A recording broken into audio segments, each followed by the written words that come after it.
Hey guys, welcome back to my channel बायोसेन। आज हम लोग पढ़ने वाले हैं बीएससी थर्ड ईयर में जूलॉजी पेपर थर्ड का टॉपिक लर्निंग क्या होती है यार। ठीक है, बहुत ही इजी सी चीज़ है तो समझाने की इसमें तो पहली बात तो कोई ज़रूरत ही नहीं है। ठीक है, फिर भी बच्चों को नहीं समझ में आ रहा है तो मैं समझा रही हूँ। ठीक है, आफ्टर ऑल हम हैं ही इसीलिए आप लोग को समझाने के लिए ही। देखो लर्निंग क्या होता है।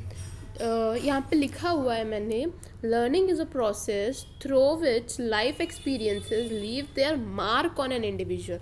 अब देखो यार, जैसे कि आपने कोई एग्ज़ाम दिया, सपोज आप किसी एग्ज़ाम की प्रिपरेशन करो, लेट सपोज कि आप लोग सपोज आईएएस की प्रिपरेशन कर रहे हो। ठीक, अब जाहिर सी बात है फर्स्ट अटैम्प्ट में तो बहुत ही कोई लकी होगा उसी का निकलेगा, है ना। फर्स्ट अटैम्प्ट में तो नहीं निकलता आसानी से किसी का। हाँ, बहुत अच्छा बच्चा होगा पढ़ने में तो निकल जाएगा, but most of the cases first attempt में नहीं क्लियर होता है।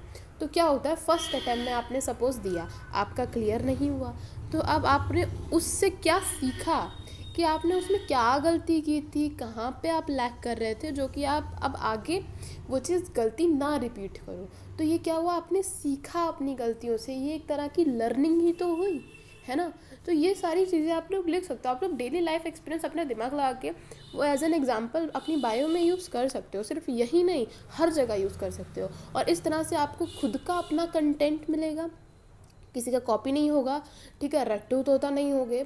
ठीक है, और अपने आप से लिखोगे तो आपकी राइटिंग स्किल्स बढ़ेंगी, आपकी मेंटल एबिलिटी और स्ट्रॉन्ग होगी, सोचने की क्षमता बढ़ेगी। ये सारी चीज़ें होंगी अगर आप खुद से अपना कंटेंट बनाओगे तो। ठीक है, तो क्या हुआ फिर, अब फर्स्ट अटैम्प्ट में आपने दिया, आपका नहीं निकला, तो आपने देखा कि आपने कहाँ पे लैक किया। आपने जीएस में कुछ चीज़ें नहीं पढ़ी जो इंपॉर्टेंट थी एग्ज़ाम पॉइंट ऑफ व्यू से, या आपकी इंग्लिश वीक थी, जो भी चीज़ें थी आपने समझा। ठीक, तो अब आपने दूसरा अटैम्प्ट दिया, सपोज़ दूसरे में भी नहीं हुआ, तो फिर अब जो आपने दूसरे में गलती की है, फर्स्ट में तो आपने जो की सुधार ली, अब दूसरे में सपोज़ मेंस नहीं निकला या इंटरव्यू नहीं निकला, तो उसके पॉइंट ऑफ व्यू से आप जो गलतियाँ कर रहे थे अब उस पर आप फोकस करोगे, है ना। तो ये होती है लर्निंग, मतलब स्टेप बाय स्टेप आप अपने लाइफ एक्सपीरियंस से सीखते हो। ठीक है, क्या करते हो, सीखते हो। समझ में आ रहा है इतना? Let me erase all this. ठीक, तो क्या हुआ कि लर्निंग जो है एक प्रोसेस होती है through which life experiences leave their mark. हमारे ऊपर मार्क मतलब यहाँ वो नहीं कि आपके ऊपर मार्क लगा हुआ है पेन से, दैट इज़ नॉट मार्क। मतलब आपको कुछ सीखने को मिलता है। ठीक है, अगर आप अपनी मतलब जर्नी में हैं, उस दौरान सपोज आपने एग्ज़ाम निकाल लिया, तो भी आप उस जर्नी में भी बहुत सारे ups and lows, ups and downs जो हैं फेस करोगे। तो एक तरह से हर चीज़ में आपको कुछ ना कुछ सीखने को मिलता ही मिलता है। फिर क्या लिखा है, and the one that permits an animal to develop new adaptation in the light of past experiences, है ना। अभी मैंने समझाया, वही सेम चीज़ लिखी हुई है कि नहीं लिखी हुई है, खुद बताओ आप लोग, है ना। Next is categories. कैटेगरीज क्या होती हैं लर्निंग की। अच्छा, कैटेगरीज में हम लोग आने से पहले आपको एक चीज़ मैं बता दूं, यहाँ पे ये जो एसोसिएटिव लर्निंग है और ये जो लेटेंट लर्निंग है, यहाँ पे अभी मैं इसको डिटेल में नहीं पढ़ा रही, इनफैक्ट मैं इसको छूँगी भी नहीं, क्योंकि ये अपना सेपरेट एक टॉपिक है बड़ा सा। ठीक है, तो इस पर सेपरेट आपको वीडियोज़ मिलेंगे, तो यहाँ पर हम इसको ना पढ़ के इसके लिए हम लोग अलग से वीडियोज़ बनाएंगे, वहाँ पर हम लोग इसको पढ़ेंगे। ठीक है, तो इसकी जो है कैटेगरीज क्या है लर्निंग की। पहली है हैबिचुएशन। हैबिचुएशन मतलब देखो यहाँ पे लिखा हुआ आदत हो जाना। अब आप को किसी चीज़ की अगर आदत हो जाती है और उस आदत से आप वो चीज़ मतलब याद रखते हो, वो चीज़ सीख जाते हो, तो वो हैबिचुएशन लर्निंग होगी। जैसे कि यहाँ पे मैंने एक एग्जांपल लिया पपी का, तो सिर्फ पपी लिख के नहीं आना है, मैंने शॉर्ट में लिखा है, मैं उसको एक्सप्लेन कर रही हूँ, आप लोग लिख लो कहीं अपने नोट्स वगैरह में वो पूरा एग्जाम्पल। देखो पपी का क्या सीन है यहाँ पे कि जो है जो साइंटिस्ट थे उन्होंने क्या किया, एक पप्पी को ले लिया, छोटे से पप्पी को 3 to 4 वीक्स 3 से 4 हफ्ते का एक पप्पी था, उसको उन्होंने ले लिया। ठीक, अब क्या करते थे कि उन्होंने क्या किया, साउंड जो है बहुत तेज़ तेज़ बजाने लगे। ठीक, अब भाई यार वो छोटा सा बच्चा है, कुत्ते का पिल्ला है, वो तो डर ही जाएगा।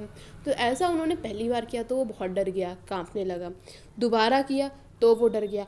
फिर जब ऐसे उन्होंने रिपीटेड करते रहे तो ऐसा हुआ, मतलब चौथी पांचवी बार ऐसा हुआ कि फिर वो उसको आदत पड़ गई। वो समझ गया कि ये सिर्फ आवाज़ ही है, मुझे उससे कोई हार्म नहीं होगा, मुझे उससे कोई नुकसान नहीं होगा, ये महज सिर्फ एक आवाज़ है। ठीक है। तो क्या हो गया, वो हैबिचुएट हो गया उससे, उसको उसकी आदत पड़ गई, ठीक है। तो अब उसका डर ख़त्म हो गया। तो ये होता है हैबिचुएशन। तो जो मैंने बताया पूरा एग्जाम्पल वो लिखना आप लोग, सिर्फ पपी लिख के आओगे तो एग्जामिनर काट देगा, फिर मुझे ब्लेम मत करना, मैं बोल रही हूँ पूरा एग्जाम्पल लिख के आना, एक्सप्लेन करना इसको ऐसे ही। फिर नेक्स्ट इज प्ले। प्ले भी एक लर्निंग की कैटेगरी। कहते हैं ना, खेल खेल में सीख जाता है इंसान, खेल खेल में बच्चों को सिखाया जाता है, पढ़ाया जाता है। किंडरगार्टन जो होते हैं वहाँ पे बच्चों को डंडी लेकर टीचर थोड़ा ना बैठा होता है, खेलते खेलते गेम्स खेलते हैं, उसके थ्रू लर्निंग हो जाती है उनकी। तो खेल खेल में सीखना। Next is insight learning. इसमें क्या होता है, ट्रायल एंड एरर, मतलब गलती करो और सीखो, गलती करो एंड सीखो। भाई IAS वाला आपका एग्जाम्पल जो अभी मैंने दिया आप लोगों को, that is insight learning. Latent और एसोसिएटिव दोनों ही इंपॉर्टेंट है, और ये हम लोग नेक्स्ट वीडियो में कवर करेंगे, इनके लिए सेपरेट वीडियो आएगी, ठीक है। नेक्स्ट इज अब Q&A पार्ट। Q&A क्या बोल रहे हैं, टाइम पीरियड बताना है सर का एनुअल रिदम का। कमेंट बॉक्स में मुझे फटाक से बताओ। तुम लोग कमेंट नहीं कर रहे हो अभी, गलत बात है, ठीक है। कमेंट में आंसर दो, कमेंट में एक्टिव ज़रूर रहो आप लोग, ठीक।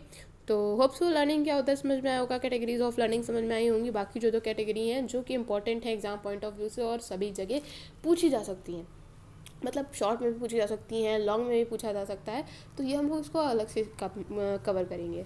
तो thanks for watching my video.